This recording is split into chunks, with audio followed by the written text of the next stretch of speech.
A realidade é muito diferente, né, da teoria que está aí. A própria Marina Silva fez aquela onda toda, uma entrevista nela da revista Marie Claire, desse ano. Ela disse que só não sofreu violência no campo porque tinha uma espingarda. Agora virou pacifista, para agradar um setor da sociedade. A arma de fogo, rouba-lenha até, né? Além de defender a sua vida, defende a liberdade de um povo. Olha a Venezuela, 2012, o Lula participou lá, junto com o Chaves, numa política desarmamentista. O que acontece com o povo lá? É abatido quando vai em qualquer movimento. Estão fugindo para o Brasil agora.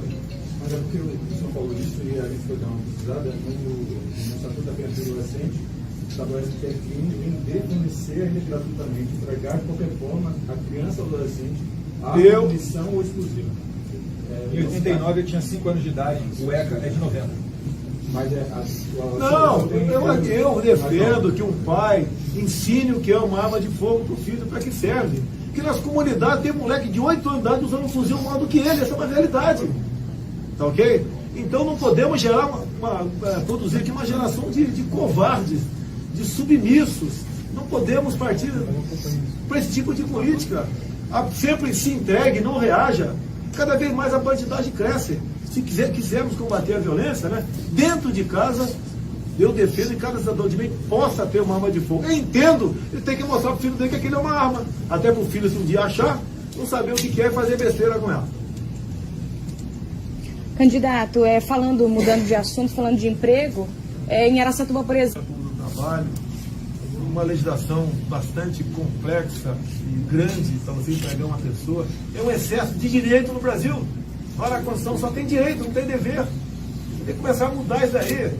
O empresariado tem dito para mim que o trabalhador vai ter que decidir um dia. Repito, o empresariado tem dito para mim que o trabalhador terá que decidir um dia menos direito de emprego ou todos os direitos de emprego.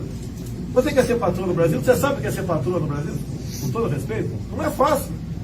Não é fácil. Agora, se eu quero trabalhar 20 horas por dia e pôr no privado nesse hotel, por que eu não posso ter esse direito?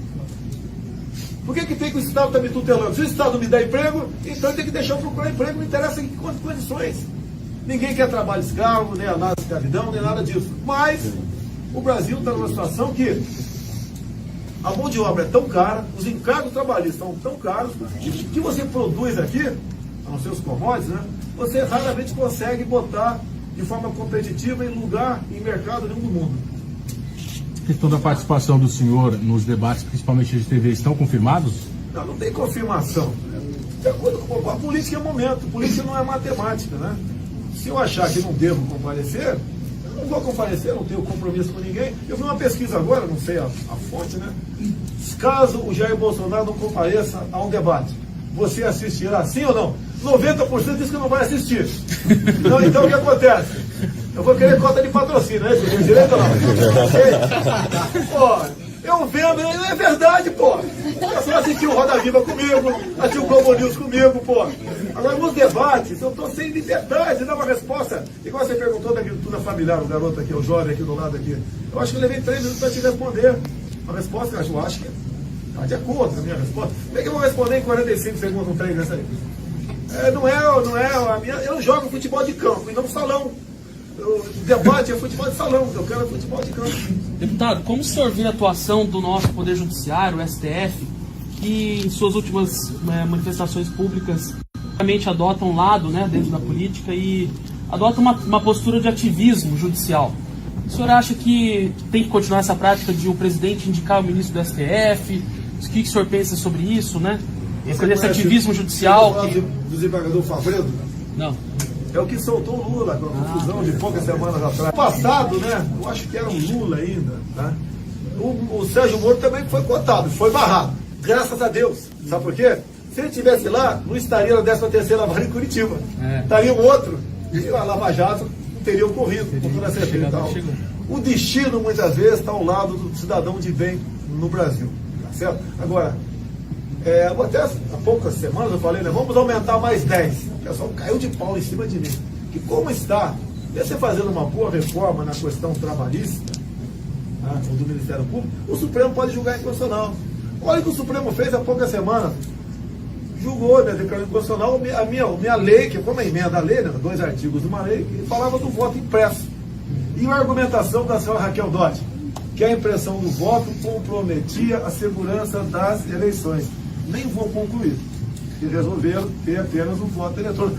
Com todo respeito, eu que estou aqui para responder e não vocês, mas na consciência de vocês. Vocês confiam nessa urna eletrônica? Tá? Estou vendo aqui parece de origem japonesa, né, o garoto aqui. Certo? Eu fui criado perto de Registro, lá no Vale do Ribeiro, uma grande colônia japonesa, com grandes amigos lá. O Japão, que é um país extremamente desenvolvido nessa área, não aceita a urna eletrônica. Porque nós, tupiniquim, temos que aceitar e falar que é legal. Pode haver fraude ou não. Não temos como comprovar que houve, nem como não houve. Tudo no Brasil é aparelhado. Tudo nós desconfiamos no Brasil. Não vamos desconfiar dessa maquininha da urna eletrônica? Bolsonaro, são duas questões. Primeiro, eu queria entender, certo, se o senhor vai participar dos debates na televisão. Porque nem o senhor falou que ia participar de três debates até o primeiro turno. E agora o senhor falou que politicamente, se achar que não vai aparecer, o senhor não vai participar do debate. A outra é que a candidatura do senhor é contestada no TSE, sobre o argumento de que se eventualmente o senhor ganhar, o senhor vai poder exercer o mandato, que o senhor já é os dois caem, duas vezes. E na semana que vem, na terça-feira, o Supremo vai julgar uma outra denúncia apresentada pela Procuradora Geral da República. Eu queria saber qual é a defesa que o senhor vai apresentar, qual é o tipo jurídico que o senhor vai apresentar. Você é da Folha de São Paulo, por acaso? Não, São Paulo não.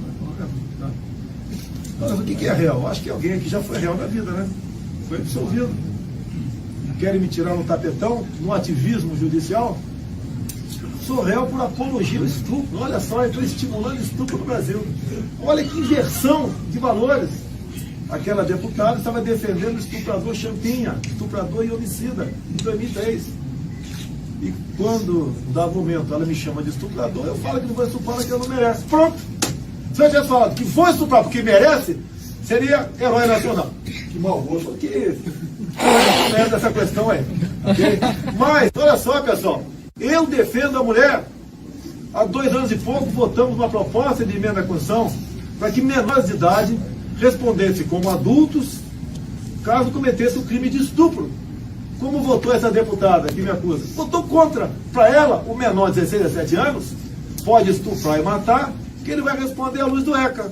Como diz o colega agora há pouco, né? Ó, no ECA está dizendo que não pode, não sei o quê. Aí esse ECA tem que ser rasgado e jogado numa latrina. Tá? Não pune o menor. Nós devemos reduzir a modalidade penal, se possível para 14 anos de idade. Se não der, pode 17, 16, não tem problema.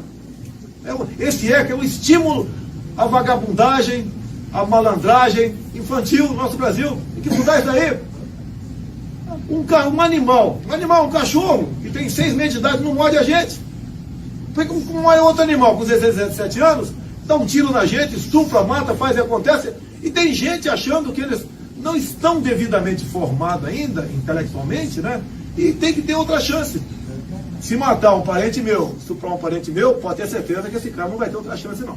Um país marcado por tantas corrupções, principalmente no nosso legislativo, como ser presidente de um país desse? Não é fácil, realmente, né?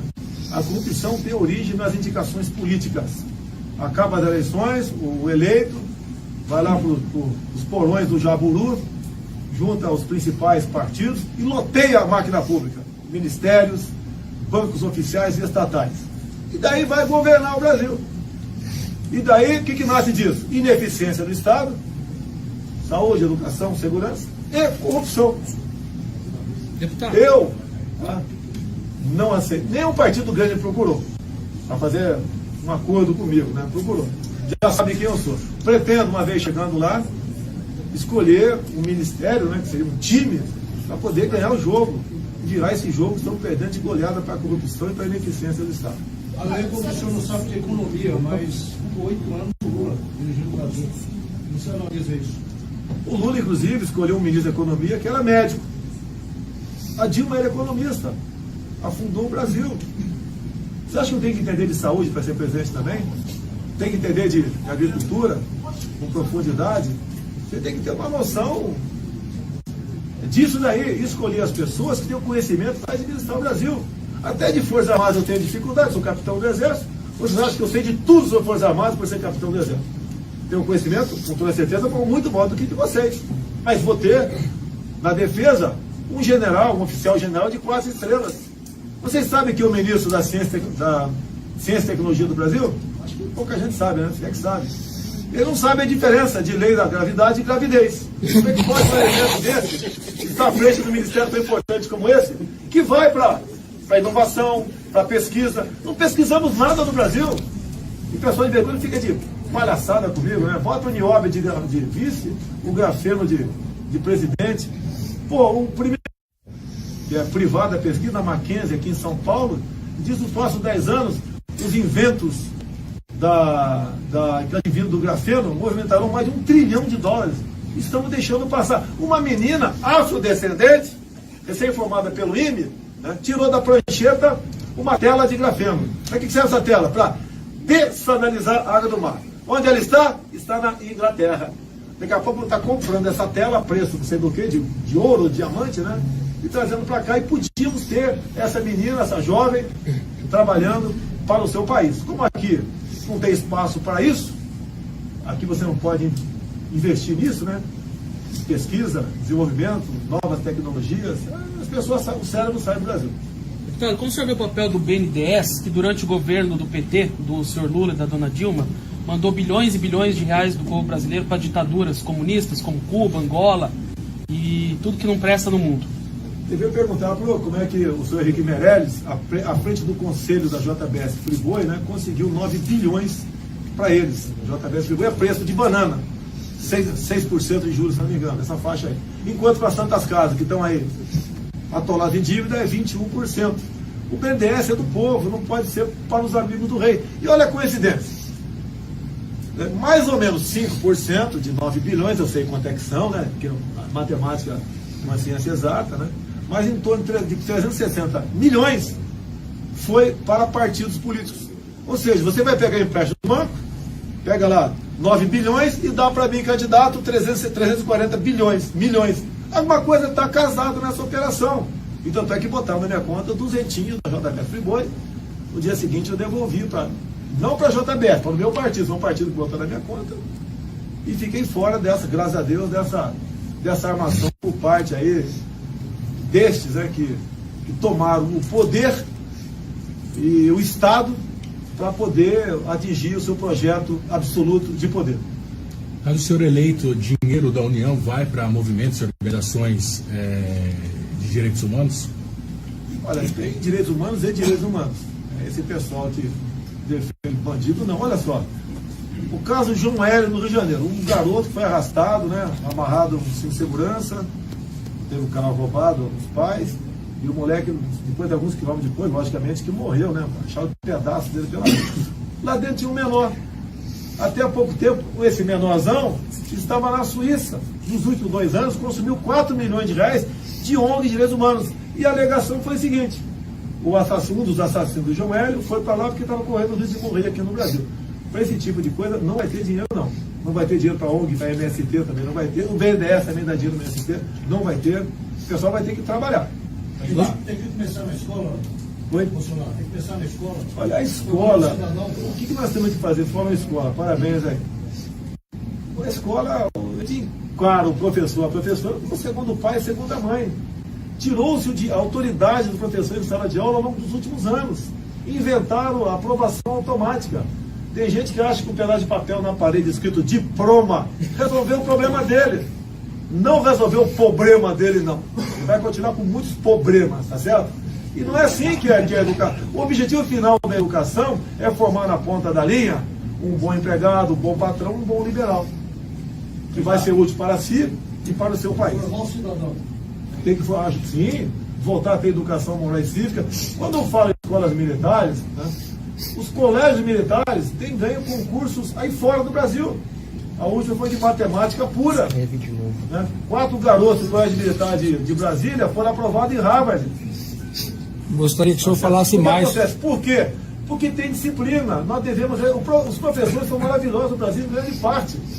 E nós devemos dar poderes para exercer a autoridade de sala de aula. Vai o professor tomar um telefone celular de um garoto durante a aula? Vai ter problema. Isso tem que deixar de existir. Mexer no currículo escolar também. Nós devemos, de preferência, no ensino médio, dar uma formação técnica para essa garotada. Verdade. Por falar de combustível, rapidinho, não sei nas outras regiões, mas aqui na região de Araçatuba, o preço do etanol sempre oscilou muito, apesar da gasolina não seguir estabilizado por algum tempo. O senhor pretende criar algum tipo de política que controle o preço do etanol, como existe da gasolina? Olha só, se não depender de mim, o produtor aqui de etanol vai poder vender combustível na porta da fazenda dele. Mas não fala em liberalismo? Por que só liberar os outros no nosso lado de cá? Muitas vezes um caminhão, tanque, viaja 200 quilômetros, troca a nota e volta para vender aqui mesmo. Porque tem aquele monopólio que tem que passar pelas distribuidoras. Vamos burocratizar isso aí para preço do combustível. Vamos falar do Rio de Janeiro, que não é diferente dos demais estados. Cada litro de gasolina você paga R$ 1,60 de ICMS. O governo federal não vai ter como mexer nisso. Tem que sabatinar os governadores, ver o que eles podem fazer. A carga tributária ultrapassou o limite da razoabilidade. Todos os limites. Até um tal de Laffer falou isso muito tempo atrás. Né? Sobre a escola militar ainda... O papel da Amazônia no desenvolvimento do Brasil, o papel da Amazônia, qual que é? Olha só, a Amazônia pode ser a solução para o mundo e está sendo problemas para nós. No programa meu da Globo News, o momento mais importante foi quando eu perguntei para a senhora Mira Leitão se ela sabia do AAA. Ela balançou a cabeça afirmativamente. Logicamente, depois eu descobri sobre o assunto. Né? Nós temos o que o mundo todo não tem mais: riquezas minerais e biodiversidade. Poucos países têm em menor quantidade que nós temos aqui. O que é o AAA? Andes, Amazônia, Atlântico, um grande corredor ecológico. A largura varia de 50 a 150 quilômetros, 136 milhões de hectares. E esses estudos que tem fora, como o da França, falar sobre o clima, que aqui no Brasil todo mundo, clima, meio ambiente, né? Tá certo? Estamos para perder essa área porque ela será vital para a sobrevivência da humanidade. Deixaremos de ter autonomia sobre essa faixa da nossa região amazônica. E aquele espaço, como fecha toda por cima da calha dos Solimões e do Amazonas, nós vamos perder pela manobra Roraima e parte da Amazônia. Vamos perder toda a Amazônia por causa desse ativismo ambiental, que o pessoal não sabe o que é e bate palmas. O mundo nenhum tem piedade de nós. Ninguém está preocupado conosco. Não existe amizade entre nações. E essas nações estão fazendo a coisa certa, nos isolando. Nós que estamos sendo fracos e antipatriotas, aceitando essas políticas que vêm de fora para dentro. O senhor mencionou já que o ensino à distância poderia ser uma possibilidade para a educação. Queria que o senhor falasse mais sobre isso. Você vê, tem locais distantes que uma criança tem que andar 20, 30 quilômetros, já chega cansado na sala de aula. E muitas vezes nem vai estudar. Então, ensino à distância, eu acho que seria uma boa ideia nessas regiões longínquas do Brasil. Agora, tem muito, você pode falar da escola de casa aí? A educação domiciliar, o homeschooling também é uma saída para isso. A maior demanda vem por parte que tem tem filhos especiais. A escola não tem condição de colocar 2 professores dentro de cada sala de aula. Então, por obrigação, eles têm que fazer educação domiciliar. Algo que é regularizado no mundo inteiro, mas é criminalizado no Brasil. Por vezes são processados até por abandono intelectual. O processo agora está na mão do ministro Barroso, no STF, mas a competência é do Congresso Nacional e a gente tem um projeto de lei a favor do homeschooling, que ao lado do EAD poderia sim melhorar a educação no Brasil. Mas aí o EAD não poderia ser em centros urbanos, ou ele também poderia ser aplicado em centros urbanos? Os detalhes a gente pode discutir durante a tramitação do projeto. É a evolução da tecnologia, não tem como frear. Candidato, só para entender melhor a questão da escola militar. É uma escola em cada capital e o modelo é Polícia Militar ou Escola do Exército, que as duas são muito boas? Um em cada estado que eu tenho falado é modelo Colégio Militar. Meu sonho aqui é no Campo de Marte, em São Paulo, temos o maior colégio militar do Brasil. Nós temos atualmente 13 colégios militares. E pretendemos ter, nos primeiros 2 anos, um colégio militar em cada capital do estado que não tem. No mais, as polícias militares, em especial do Amazonas e Goiás, têm feito um bom trabalho nesse sentido. Há pouco mais de 10 anos, começaram a militarizar algumas escolas. E o resultado final é excepcional. Percentualmente, eles têm um maior número de pessoas aprovadas em vestibulares. A ideia é universalizar essa escola? Você não tem efetivo para isso. Ninguém quer botar olho unido em todas as escolas. Inclusive, Os pais, estive em Anápolis, numa colégio, numa escola lá, estive em Goiânia, em outra, e estive também em Manaus. Os pais brigam para botar o filho lá. Inclusive em Manaus, na região que eu fui, era a região mais violenta da capital. E lá tem filho traficante que quer que o filho fique lá dentro, que não quer que o filho siga vivendo do pai. Então, o pai traficante tem no máximo aí 35 anos de idade, está morto ou está preso. Não quer que siga a carreira dentro, ok? Tá. Olha só, eu sou contra a legalização de qualquer tipo de droga. Tá? Eu estive em Dourados há poucos meses e fui lá conversar com o pessoal da tal da TOF, o Departamento de Operação de Fronteira, da Polícia Militar de Mato Grosso do Sul. A atividade dele, né, a grosso modo, 2, 3 viaturas, sai com um efetivo de 3, 4 em cada uma delas, uma região acertada na unidade ali. Ele tem 5 dias para fazer ali inopinadas, naquela faixa de fronteira seca enorme com o Paraguai. Tem tido sucesso a prestação de drogas. Levei isso para alguns colegas meus, oficiais generais do Exército. Tá? Se poderiam fazer isso associado, né, com programas, outros que nós temos, como o CISFRON, Sistema de Proteção de Fronteira. Fazer isso com carro de combate. Por que não? Tem que dar proteção para o cara que está lá dentro. O que eles querem? Retaguarda jurídica. Se o carro de combate entrar em contato, em confronto com traficantes, a munição vai ser pesada. Você vai catar pedaços de gente do outro lado. Não respondo por isso. É só dar isso para eles que eles cumprem a missão. Combate na fronteira, a entrada de ilícito. Agora tem que ter a retaguarda jurídica, como tem que ter o nosso policial aqui na cidade também. E o crime organizado? Aí, hoje assusta a população. Sei, vamos lá, meu assessor aqui. Meu posto Ipiranga aqui. A questão do narcotráfico que você colocou, como do crime organizado, como das facções, como o PCC tem um mapeamento do Ministério Público de 10 mil batizados no estado de São Paulo e 30 mil no Brasil. Nunca se fez no país um mapeamento e a persecução do dinheiro do crime. Hoje, esse século, nós vamos disputar cada criança brasileira, cada jovem com o narcotraficante. Os demais crimes, eles são para gerar recurso para o crime principal, que é o narcotráfico. Então, esse mapeamento que tem que ser feito pela polícia, pelo Ministério Público, pela Receita, pelas receitas que nunca foi feito. Já diz a Bíblia, se você não tem cabra, não dá para você vender leite. Tem um monte de gente no Brasil que vende leite e não mostra de onde vem as cabras. E lavando dinheiro do traficante, do criminoso organizado. Ou nós vamos achar que todo o dinheiro do tráfico, todo o dinheiro do crime organizado está dentro da cela do Marcola e presidente Venceslau. Não está. E é isso que o governo vai buscar, e por interesses que muita gente sabe, inclusive dentro da área política, de todos os poderes, inclusive no judiciário, não se busca nunca o mapeamento do dinheiro do criminoso. Se você não tirar o dinheiro da mão do criminoso, ele tem dinheiro para mandar matar o policial, o jornalista, aquele que está na rua, o cidadão, sequestra, mata. Então, nós temos que entrar na cadeia do dinheiro. Vamos enfrentar lá na ponta da linha. Quem está de fuzil, nós vamos estar de fuzil e muito mais.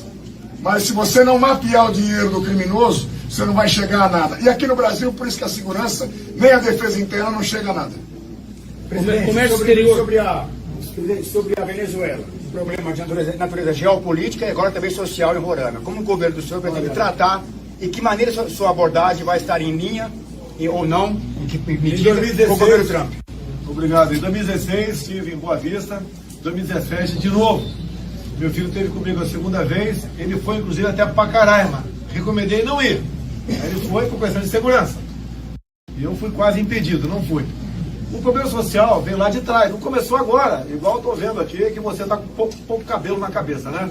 Você não perdeu de ontem para hoje, foi perdendo ao longo do tempo. Essa questão da Venezuela, quando o Maduro, o Chaves, partiu realmente para o regime de exceção, com o apoio do PT, a elite econômica foi para Miami.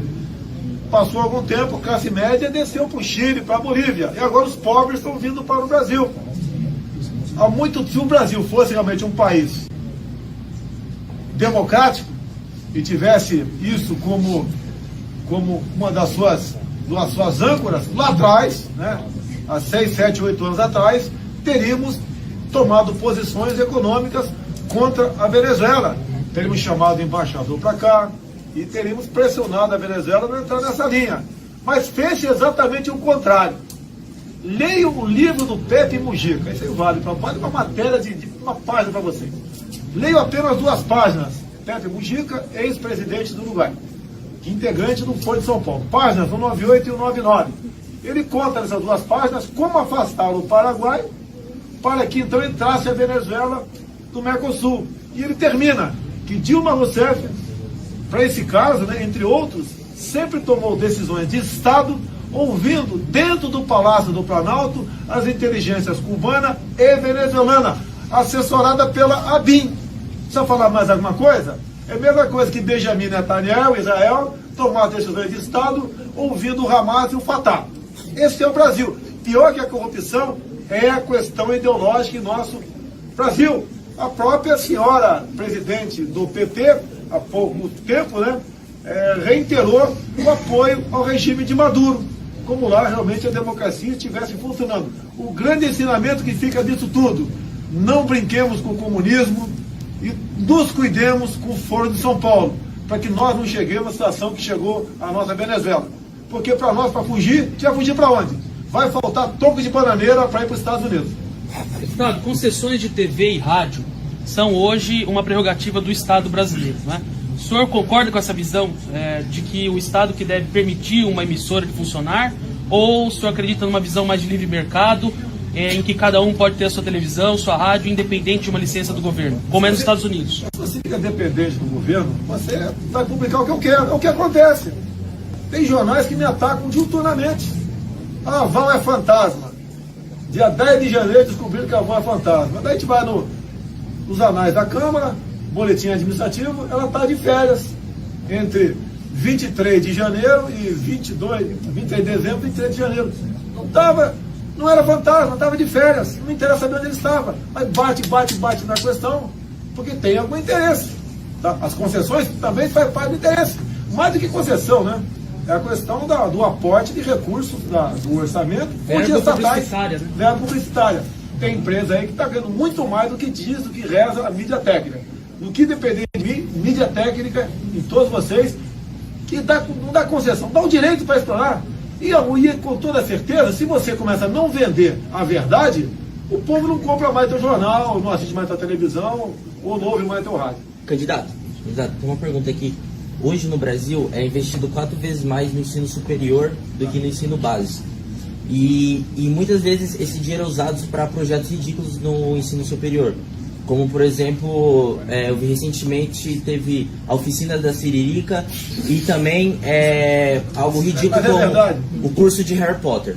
Então, eles usam o nosso dinheiro para investir nessas coisas ridículas, que na minha opinião é ridícula, através do ICMS e através dos impostos. O que o senhor tem a dizer sobre isso? Se você ler o Plano Nacional de Promoção e Cidadania LGBT, tu vai cair para trás. Deu nada contra gay, meu Deus, vai ser feliz, cara. Isso aí. Vai ser feliz. Pô, se eu for. Aí, ó, Major, alguém é contra? Não, vai ser feliz. Pô, que bela declaração. Agora, nesse Plano Nacional são 180 itens. Se você começar a ler, tu cai para trás. Um dos objetivos, desconstrução da heteronormatividade. Ou seja, eu e a Joyce tem que dizer que não é normal. Normal é eu e o Olímpio. Com verba pública. Se for entrar, por exemplo, no site Humaniza Redes, não vou falar o nome da deputada não, porque está em processão, tá certo? Você vê lá que ela relativiza, ela relativizava, enquanto secretária de Direitos Humanos, a questão da pedofilia. Um pedófilo, deixa bem claro. Segundo o site Humaniza Redes, olha só que é uma bonita. Ele sai daqui, enquanto um barbado, introduzindo o pênis no ânus ou na vagina de um menino ou de uma menina de 3 anos de idade. Você tem que levar ele para o hospital, submetê-lo a um lado psiquiátrico. Caso ele esteja sofrendo de transtorno, o pobrezinho tem que ser tratado. Eu topo, desde que o psiquiatra eu indicasse, o doutor Peixeira, para resolver esse assunto. Não podemos brincar com isso, meu Deus do céu. É igual a pergunta aqui, olha, teu filho está estimulando o garoto a atirar com o dedinho. Poxa, Chega de formar uma geração de fracos. Está a bandidada crescendo aí, ninguém reage mais. Tinha uma criança fardada hoje durante a visita do senhor aqui. O senhor chegou a perguntar para ela se ela sabia atirar? Perguntei, falei, ó, quer atirar? Bota o dedinho. Falei. E falo para quase todas as crianças com o pai do meu lado. Qual o problema? Não se pode mais brincar com espada. Meu moleque, eu tinha bandido de mocinha, tinha um revólver de alumínio. Só pode brincar de boneca. Brincar de boneca pode. Tocar marmanjo, um peladão deitado no quermesse, não pode. Tá? Imagina se aquele marmanjo lá arma o pau de barraca dele. Tudo legal? Tudo bem? Tudo legal? Pode? Isso pode? Não vamos aceitar mais o politicamente correto. Não se pode fazer uma brincadeira sadia no Brasil. Vamos mudar não vamos aceitar essa cultura. A cultura do brasileiro é reagir ao que há de errado e não aceitar. Vamos mudar isso daí, pessoal. Deputado, geopolítica. Tá bom, né? 40 minutos já? 45. Tá bom aí, pessoal? Tá bom. Geralmente é uma família que gerencia tudo aquilo, raramente com poucos empregados. Tem o PRONAF, tem o PRONAI, se tiver que falar sobre qualquer um deles, levar avante esse projeto. É um pessoal que basicamente é fruticultura, legumes, verduras, mandioca, um pouco de milho, café, e eles produzem para si e parte, e vende, e isso faz parte do negócio deles. Quer que fale mais? O agronegócio é mais agressivo, visa realmente o lucro em primeiro lugar, e toda atividade econômica é essa, visa o lucro, ninguém vai investir ou ter prejuízo. Por vezes, essas pequenas áreas são engolidas pelas pessoas que têm grande propriedade de terra, que querem expandir os seus negócios. E agora a agricultura familiar é responsável, se não me engano, por 70% do que nós consumimos aqui no Brasil. E você tem que, no que depender do governo, colaborar para que até isso seja mantido, porque mantém o homem no campo, evita o êxodo rural. É isso aí, mais uma coisa? Candidato, os municípios são os que mais arrecadam de impostos, Porém, na hora de receber os repasses, eles são os que menos recebem, fica mais com o governo federal e com o governo estadual. Tem algum plano no seu governo para reverter essa situação? Tem, faz parte do... Quem está à frente desse plano é o Paulo Guedes, ok? Fortalecer a federação, o dinheiro tem que ficar mais nos municípios, estados e menos na União. Essa é a proposta dele. O exemplo claro que tem dado para que Ministério da Cidade, por exemplo, eu sei que trata outras coisas, não apenas de habitação popular, mas grande parte é habitação popular. E esse recurso não é direcionado diretamente para o município, porque uma casa construída em Manacapuru, no Amazonas, é diferente de Marau, no Rio Grande do Sul. Casas diferentes, locais diferentes, questão de humildade, precipitação pluviométrica, questão de temperatura média anual. Então, a ideia é de mandar diretamente para o município, você evita que parte desse recurso, em torno de, em média, de 8%, fique com a Caixa Econômica Federal. O município tem mais dinheiro. Essa é uma das propostas que nós temos aí em mente. Deputado, Justiça do Trabalho, qual que é a sua proposta para esta jabuticaba brasileira, que é um tribunal de exceção, que criminaliza os pequenos empresários, principalmente, Ministério Público do Trabalho, são órgãos que perseguem os empresários, perseguem as pequenas empresas. O que o senhor vai fazer com esse negócio chamado Justiça do Trabalho? Pretendemos mexer na legislação, sim, você tem razão. Eu não quero ser patrão no Brasil. Eu não quero enfrentar a justiça. É um inferno, você tem razão, é um inferno. E ninguém fala isso, porque não dá voto. Você perde voto até. Porque sempre aquela história de jogar patrão contra empregado, empregado contra patrão. Onde tem mais votos? Empregado. Então você vai lá no pré-64. O Brizola queria uma nova Assembleia Nacional Constituinte. Quem seriam os constituintes?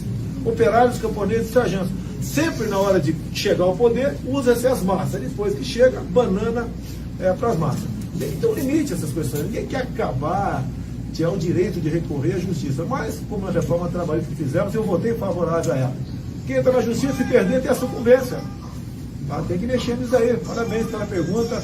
Útil, apesar de politicamente não ser boa responder. Então, vamos de frente. Essa região aqui tem sofrido muito, porque tem uma população carcerária muito grande, depois que desativaram o Carandiru, né, com muitas penitenciárias, e o crime organizado já atinge as cidades aqui do interior. Qual os planos do senhor com relação a facções criminosas, o crime organizado, principalmente tráfico de drogas? Olha só, hoje assassinaram 3 policiais militares no Ceará. O Ceará é o estado proporcionalmente mais violento do Brasil. O que nós precisamos, ter batido nessa tecla, e a população começa a entender. Entre outras muitas coisas, excludente de ilicitude. O policial, tem um major do meu lado aqui, pode explicar melhor do que eu. A legislação que está aí leva muitas vezes ele raciocinar com meio segundo a mais se atira ou não atira. Nesse espaço de tempo, que é uma eternidade, pode ser a distância entre ir para a cadeia e ir para o cemitério, com a legislação que está aí. Nós queremos dar direito ao policial se defender. Sempre quando ele atirar e por outro lado ia tombar o marginal, não interessa com quantos tiros, ele tem que ser condecorado e não processado. Começa por aí. Você fala sobre o sistema prisional. Nós gostaríamos, a nossa legislação impede o trabalho forçado. Isso é uma piada. Você não pode botar um vagabundo para trabalhar. A não ser que ele queira. Okay? A não ser que ele queira. Tá? Cheio de direito. O vagabundo tem mais direito do que ele está aqui fora da cadeia. Okay? Buscar mudar a legislação, fazer presídios mais afastados, porque não próximos aos pelotões de fronteira do Exército Brasileiro. Nem precisa botar guarda, não vai fugir ninguém. Lá não vai ter sinal de telefone também, não vai comandar o crime. E de acordo com a pena que ele vinha sofrer, ele pode passar dar, desafoga para cá. Agora, não temos dinheiro para investir em quase nada no Brasil. Essa é uma grande verdade. Quem falar que vou fazer escola, vou fazer creche, fazer isso, fazer aquilo, está pegando dinheiro emprestado na rua, né? Não sei como é que ele vai conseguir trazer essa grana para cá. Mas, vamos lá, nós temos que livrar a sociedade desses marginais. Se a cadeia é uma antessala do inferno, e tem gente preocupada com isso, o vagabundo se preocupe mais antes de cometer um ato delituoso. A ver que você é meio japa. No Japão tem pena de morte. Então se respeita. Perguntaram outro dia para mim, né? Como é que é a segurança do Japão, né?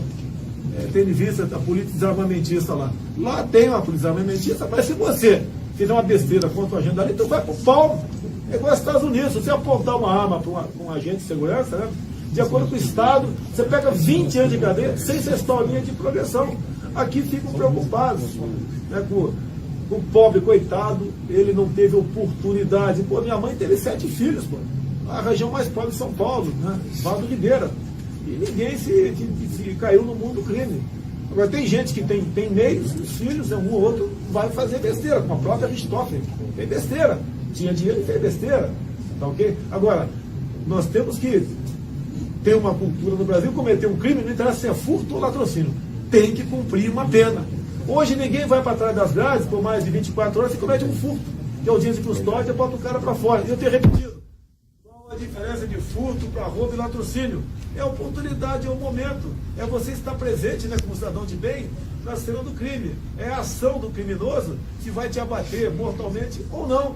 Por que prender o cara só quando ele comete um latrocínio e não quando comete um furto? Para encerrar essa parte, se quiser continuar, eu continuo. Inspirado na legislação americana, lá tem em muitos estados a lei dos 3 crimes, o elemento que comete 3 crimes, que sejam 3 furtos, ele vai para 25 anos de cadeia, sem progressão. Eu tenho um projeto em Brasília, se vai aprovar, não sei, pretendo aprovar um dia. A mesma lei americana, em vez de 25, 10 anos de cadeia. Cometeu 10 furtos, furtou 3 celulares, 10 anos de cadeia sem progressão. O elemento vai deixar de fazer besteira. Porque durante um furto pode acontecer um roubo e pode ser um latrocínio. Essa ação é delituosa. Lá no Ministério, o senhor falou que todos os seus filhos começaram a tirar a partir de 5 anos de idade com munição de verdade. O senhor encoraja isso? Coragem, sim. Não, coragem. Sim. Nós não podemos ter uma geração de covardes, de ovelhas, morrendo nas mãos de bandidos sem reagir. A realidade é muito diferente, né, da teoria que está aí.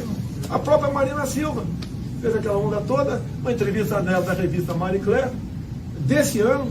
Ela disse que só não sofreu violência no campo porque tinha uma espingarda. agora virou pacifista, para agradar um setor da sociedade.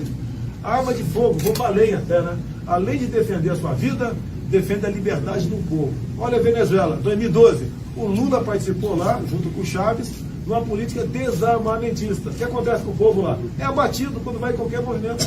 Estão fugindo para o Brasil agora. Mas é porque o senhor falou isso e a gente foi dar uma pesquisada no Estatuto da Criança e do Adolescente, estabelece que é crime vender, fornecer ainda gratuitamente, entregar de qualquer forma a criança ou adolescente a munição ou explosivo. Em 89 eu tinha 5 anos de idade, o ECA é de 90.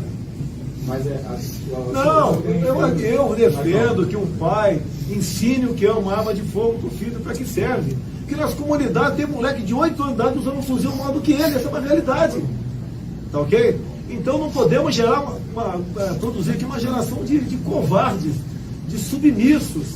Não podemos partir para esse tipo de política. Sempre se entregue, não reaja. Cada vez mais a bandidagem cresce. Se quisermos combater a violência, né, dentro de casa, eu defendo que cada cidadão de bem possa ter uma arma de fogo. Eu entendo, ele tem que mostrar para o filho dele que aquilo é uma arma. Até para o filho, se um dia achar, não saber o que é e fazer besteira com ela. Candidato, mudando de assunto, falando de emprego, em Araçatuba, por exemplo. Trabalho, uma legislação bastante complexa e grande para você empregar uma pessoa. É um excesso de direito no Brasil. Olha, a Constituição só tem direito, não tem dever. Tem que começar a mudar isso daí.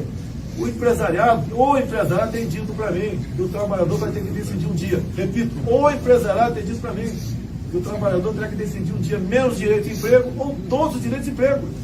Você quer ser patrão no Brasil? Você sabe o que é ser patrão no Brasil? Com todo respeito? Não é fácil. Não é fácil. Agora, se eu quero trabalhar 20 horas por dia enquanto privado nesse hotel, por que eu não posso ter esse direito? Por que tem que o Estado está me tutelando? Se o Estado me dá emprego, então ele tem que deixar eu procurar emprego, não interessa em que condições. Ninguém quer trabalho escravo, nem a escravidão, nem nada disso. Mas o Brasil está numa situação que a mão de obra é tão cara, os encargos trabalhistas são tão caros, que você produz aqui, a não ser os commodities, né, você raramente consegue botar de forma competitiva em lugar, em mercado nenhum do mundo. A questão da participação do senhor nos debates, principalmente de TV, estão confirmados? Não tem confirmação. De acordo com a política é momento, política não é matemática, né? Se eu achar que não devo comparecer, eu não vou comparecer, não tenho compromisso com ninguém. Eu vi uma pesquisa agora, não sei a fonte, né? Caso o Jair Bolsonaro não compareça a um debate, você assistirá sim ou não? 90% diz que não vai assistir. Então o que acontece? Eu vou querer cota de patrocínio, né? Tem direito ou não? Pô, eu vendo, é verdade, pô. Você assistiu o Roda Viva comigo, assistiu o Globo News comigo, pô. Agora, nos debates, eu estou sem liberdade de dar uma resposta. Igual você perguntou da agricultura familiar, o garoto aqui, o jovem aqui do lado aqui. Eu acho que eu levei 3 minutos para te responder. A resposta que eu acho que está de acordo com a minha resposta. Como é que eu vou responder em 45 segundos um trem dessa aí? Eu jogo futebol de campo e não salão. O debate é futebol de salão, eu quero futebol de campo. Deputado, como o senhor vê a atuação do nosso Poder Judiciário, o STF, que em suas últimas manifestações públicas claramente adota um lado, né, dentro da política e adota uma postura de ativismo judicial? O senhor acha que tem que continuar essa prática de o presidente indicar o ministro do STF? O que o senhor pensa sobre isso, né? Esse ativismo judicial. Do desembargador Favredo? Não. É o que soltou o Lula, com a confusão de poucas semanas atrás. Passado, né? Eu acho que era um Lula ainda, tá? O Sérgio Moro também foi cotado, foi barrado. Graças a Deus. Sabe por quê? Se ele estivesse lá, não estaria na 13ª vara em Curitiba. Estaria um outro. E a Lava Jato não teria ocorrido, com toda certeza. Então, o destino, muitas vezes, está ao lado do cidadão de bem no Brasil. Tá certo? Agora, até há poucas semanas eu falei, né, vamos aumentar mais 10. O pessoal caiu de pau em cima de mim. Que como está, você fazendo uma boa reforma na questão trabalhista, tá, do Ministério Público, o Supremo pode julgar inconstitucional. Olha o que o Supremo fez há poucas semanas. Julgou, né, declarando inconstitucional a minha lei, que foi uma emenda à lei, né, 2 artigos de uma lei, que falava do voto impresso. E a argumentação da senhora Raquel Dodge, que a impressão do voto comprometia a segurança das eleições. Nem vou concluir. E resolveram ter apenas um voto eletrônico. Com todo respeito, eu que estou aqui para responder e não vocês, mas na consciência de vocês. Vocês confiam nessa urna eletrônica? Tá? Tô vendo aqui parece origem japonesa, né? O garoto aqui. Certo? Eu fui criado perto de Registro, lá no Vale do Ribeiro, uma grande colônia japonesa, com grandes amigos lá.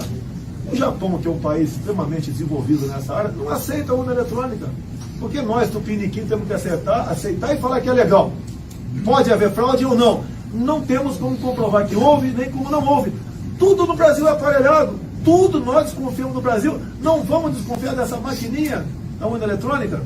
Bolsonaro, são duas questões. Primeiro, eu só queria entender, certo, se o senhor vai participar ou não dos debates na televisão. De manhã o senhor falou que ia participar de três debates até o primeiro turno. E agora o senhor falou que política é o momento que se achar que não vai comparecer, o senhor não vai participar do debate. A outra é que a candidatura do senhor é contestada no TSE, sobre o argumento de que se eventualmente o senhor ganhar, o senhor vai poder exercer o mandato, que o senhor já é os dois duas vezes.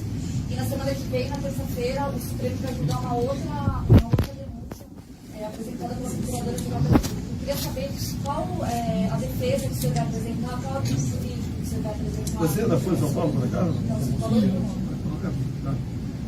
Mas o que é real? Acho que alguém aqui já foi real na vida, né? Foi absolvido. Querem me tirar no tapetão, no ativismo judicial? Sou réu por apologia ao estupro. Olha só, eu estou estimulando estupro no Brasil. Olha que inversão de valores. Aquela deputada estava defendendo o estuprador Champinha, estuprador e homicida, em 2003.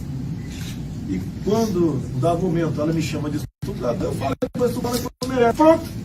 Se eu tivesse falado que foi estuprar porque merece, seria herói nacional. Que mau gosto.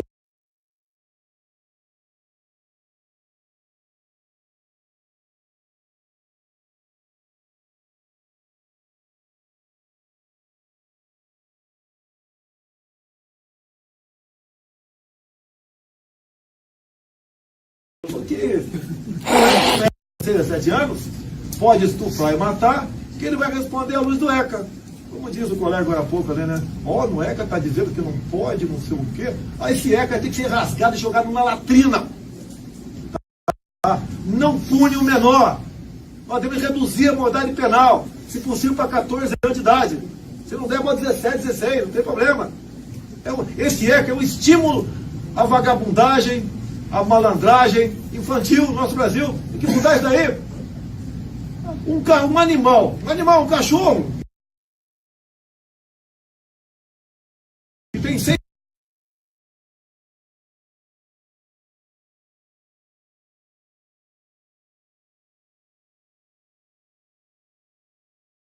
Meus amigos, o vídeo que eu vou mostrar para vocês